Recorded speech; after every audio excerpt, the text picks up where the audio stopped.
नमस्कार, मैं हूं कोमल शर्मा और आप देख रहे हैं न्यूज़ 21। देश में उच्च शिक्षा को लेकर एक बार फिर गंभीर सवाल खड़े हो गए।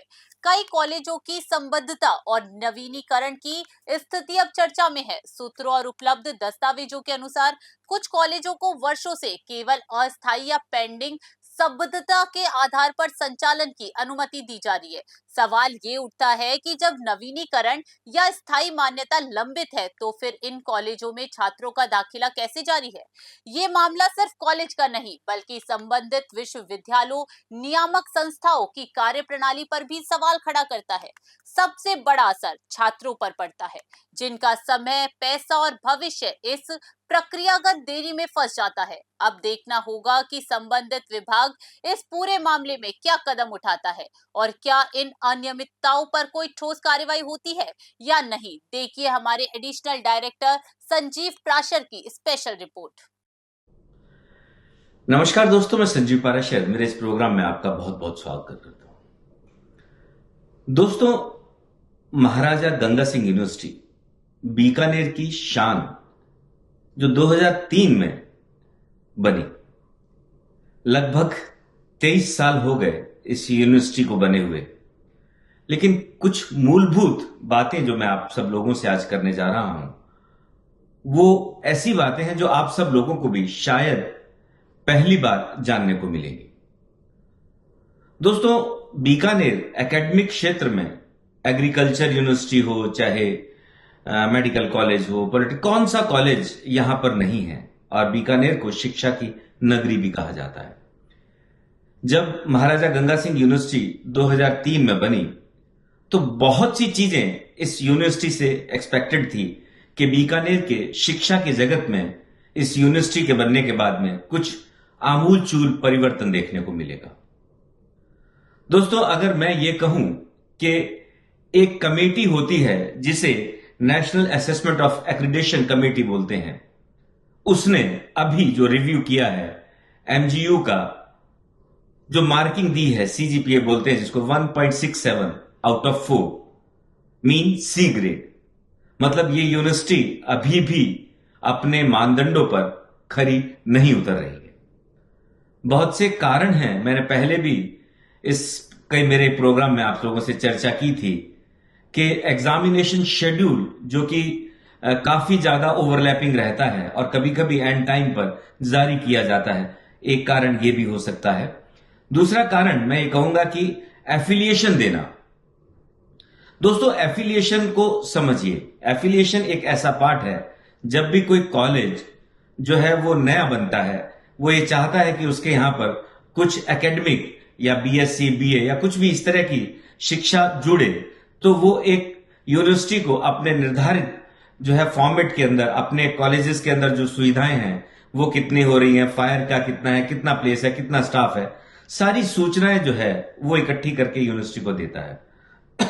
और इसका जो टाइम पीरियड रहता है 31 दिसंबर से पहले पहले एक निर्धारित फीस में वो देता है यूनिवर्सिटी को। यूनिवर्सिटी उन मापदंडों को देखते हुए एक कमेटी बनाती है और उसको पास करके उस मापदंडों के हिसाब से अगर उनको ठीक लगता है तो उनको प्रोविजनल जो है वो अप्रूवल देती है। अब यूं कह लीजिए कि समय अभी परमानेंट बाद में ही है, अभी सिर्फ प्रोविजनल जो है वो अप्रूव करती है। तो बहुत सी चीजें आपको प्रोविजनल अप्रूवमेंट में आपको कॉलेज सेशन शुरू करने की मान्यता मिल जाती है और आप अपने कॉलेज को जो है वो उन एकेडमिक कोर्सेज को रन कर सकते हैं। लेकिन यहां पर यह भी कहना पड़ेगा कि कुछ कॉलेजेस जो है अपने लेवल पे सर्टिफिकेट कोर्स हो, चाहे वो जो है वो डिप्लोमा कोर्सेज हो, कुछ रन कर सकते हैं। लेकिन बीए, बीएससी और टेक्निकल कोर्सेज के लिए उन्हें वापस महाविद्यालयों से, विश्वविद्यालयों से अप्रूवल लेनी पड़ती है। और इसके लिए निश्चित जो है वो फॉर्म बने हुए हैं। अगर वो टेक्निकल यूनिवर्सिटी की अप्रूवल है तो टेक्निकल यूनिवर्सिटी की अप्रूवल देगी। और अगर आपने उनसे अप्रूवल नहीं ली और प्रोग्राम को शुरू कर दिया, माना 31 दिसंबर के बाद में आपने उस प्रोग्राम को अप्रूवल या तो जो यूनिवर्सिटी ने नहीं दी या आपने उसको सबमिशन में लेट कर दिया, तो आप 31 जुलाई तक डबल फीस दे करके जो है वो अप्रूवल ले सकते हैं और अपने कोर्सेज को कंटिन्यू कर सकते हैं। लेकिन अगर 31 जुलाई के बाद में भी अप्रूवल में आप लेट हो जाते हैं तो 6 गुना ज्यादा फीस देकर के भी इस तरह को अप्रूवल ले सकते हैं, लेकिन ये अप्रूवल उसी पिछले सेशन से ही लागू होगी, इसमें आगे नहीं जाएगा। तो ये तो हुई बात, मैंने आपको कहा कि टेम्पररी अप्रूवल की बात उन कोर्सेज के लिए। और इस बीच में यूनिवर्सिटी जो है वो उन कोर्सेज को कैसे कॉलेजेस इंप्लीमेंट कर रहे हैं, टाइम टू टाइम उनकी निगरानी करती है, और 5 साल बाद अगर वो कॉलेजेस ठीक चल रहे हैं तो उनको परमानेंट जो है उन कोर्सेज के लिए अप्रूवल दे देती है। ये एक निश्चित प्रक्रिया है।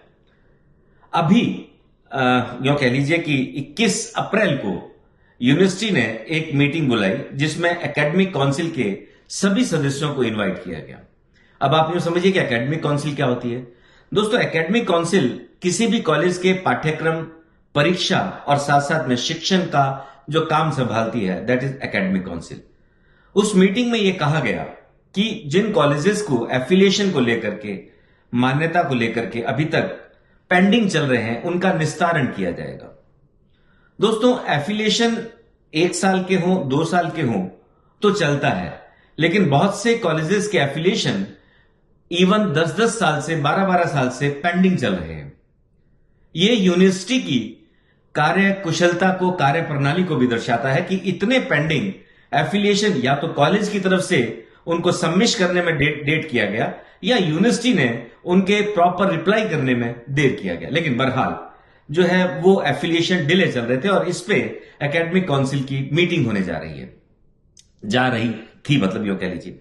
लेकिन दोस्तों, बात यहां तक होती तो खत्म हो जाती, लेकिन क्या इस बीच में अगर आप ये मानिए कि किसी भी एकेडमिक काउंसिल के बाद में आप यूं समझ लीजिए किसी भी अप्रूवल अगर किसी को नहीं दी जाती और वो सेशन निकल जाता है, जैसे मैंने कहा कि अगर 21-22 का सेशन था और वो सेशन 24 तक कंप्लीट हो गया और बच्चे पढ़ करके निकल गए और उनको डिग्री मिल गई, क्या वो डिग्री वैलिड होगी?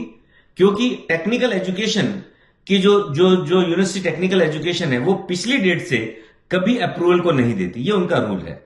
तो यहां पर क्या बच्चे 24 के बाद जब पढ़ के निकलेंगे तो उनके भविष्य के साथ में खिलवाड़ नहीं होगा? ये भी एक सोचने योग्य बात है। क्या कॉलेजेस ने अपने जो ऑब्जेक्शन यूनिवर्सिटी को सबमिट किए, टाइम से सबमिट किए, क्या यूनिवर्सिटी ने उन सब ऑब्जेक्शन को ठीक तरह से देख करके उनकी एफिलिएशन का निस्तारण किया? राजस्थान में बहुत से कॉलेजेस का मतलब जो राजकीय कॉलेज हैं या गवर्नमेंट कॉलेजेस हैं उनको छोड़ करके बहुत से कॉलेजेस की एफिलिएशन, इवन कई कॉलेजेस की एफिलिएशन तो 10 साल 12 साल तक भी पेंडिंग चल रही है और वो टेम्परेरी एफिलिएशन से ही काम चला रहे हैं। मतलब परमानेंट एफिलिएशन के तो बहुत दूर दूर तक, अगर राजकीय और सरकारी कॉलेजेस को छोड़ दिया जाए तो बहुत दूर दूर तक इन प्राइवेट कॉलेजेस का कहीं अप्रूवल ही नहीं है। तो दोस्तों, ये एक मैं आपको इस तरह की बात कर रहा था कि आप 2003 में महाराजा गंगा सिंह यूनिवर्सिटी बनी, उसके बाद भी आज तक यूनिवर्सिटी का कोई ऑर्डिनेंस नहीं है। ऑर्डिनेंस से मतलब यूनिवर्सिटी के क्या कानून होंगे, क्या होगा, आज तक यूनिवर्सिटी ने इनको कोई फ्रेम आउट नहीं किया है। यूनिवर्सिटी कैसे ऑर्डिनेंस को काम में ले रही है ये भी देखने योग्य बात है। यूनिवर्सिटी का ऑर्डिनेंस जो है वो अजमेर यूनिवर्सिटी के ऑर्डिनेंस की हूबहू कॉपी करके ही काम चल रहा है। जब इस संदर्भ में बात की गई तो यूनिवर्सिटी में एक अथॉरिटीज का कहना था कि अभी जिनको ऑर्डिनेंस बनाने का काम दिया गया था उनकी असामयिक मृत्यु की वजह से ये काम डिले हो गया। पर दोस्तों, 2003 से लेकर के आज तक 2026 तक क्या किसी यूनिवर्सिटी का ऑर्डिनेंस अपना नहीं होना चाहिए? क्या उसकी भूमिका को देखते हुए आप इस चीज को इग्नोर कर सकते हैं कि कोई यूनिवर्सिटी ने अपने कानून नहीं बनाए? ये भी एक देखने योग्य बात है। फिर मैं कहूंगा कि 1.67 CGPA क्या इस तरफ इंडिकेट नहीं करता कि यूनिवर्सिटी के कामकाज में कहीं ना कहीं कोई ढील है, यूनिवर्सिटी के कामकाज में सुधार की बहुत गुंजाइश है। मैं लिस्ट देख रहा था, हनुमानगढ़, गंगानगर, चूरू और ऐसे बहुत से कॉलेजेस हैं। इवन एक जो है वो कॉलेज संगरिया का कॉलेज है जिसका एफिलिएशन 83-84 का है, पेंडिंग चल रही हो कह लीजिए। तो वो इतने बड़ी लैक्यूना, इतनी बड़ी गैप क्यों है इन सब के एफिलिएशन में? क्या यूनिवर्सिटी को इस तरफ, अभी जब मैं कह रहा हूं कि जो वाइस चांसलर महोदय, उनका कार्यकाल भी करीब करीब अब समाप्ति की तरफ है, उनका इस दिशा में कदम एफिलिएशन के लिए सोचना और इतने लंबे पेंडिंग अप्रूवल को किस तरह से वो निस्तारण करते हैं, किस तरह से एकेडमिक काउंसिल्स उनको सलाह देती है, क्योंकि इससे पहले जब कानूनी सलाह ली गई थी, जो कि अजमेर का ऑर्डिनेंस है उसके थ्रू ली गई थी, तो उन्होंने भी इसके अंदर कोई स्पष्ट रूप से कुछ ऐसा निर्णायक निर्णय नहीं दिया। अब एकेडमिक काउंसिल पे ये बात आ गई है कि इसका सोल्यूशन कैसा निकालें, और कुलाधिपति ने जिस हिसाब से, वाइस चांसलर ने जिस हिसाब से इस बात को रखा है, मुझे लगता है कि उनका मंशा साफ है। वो ये चाहते हैं कि इन केसेस का निस्तारण हो, वो ये चाहते हैं कि सारी जो कॉलेजेस हैं वो अपने निश्चित एफिलिएशन के साथ में बच्चों को एक क्लियर कट जो है वो गाइडेंस दे, और एक डिग्री जो उनको मिले उसमें कहीं कोई इस तरह का किंतु परंतु ना हो।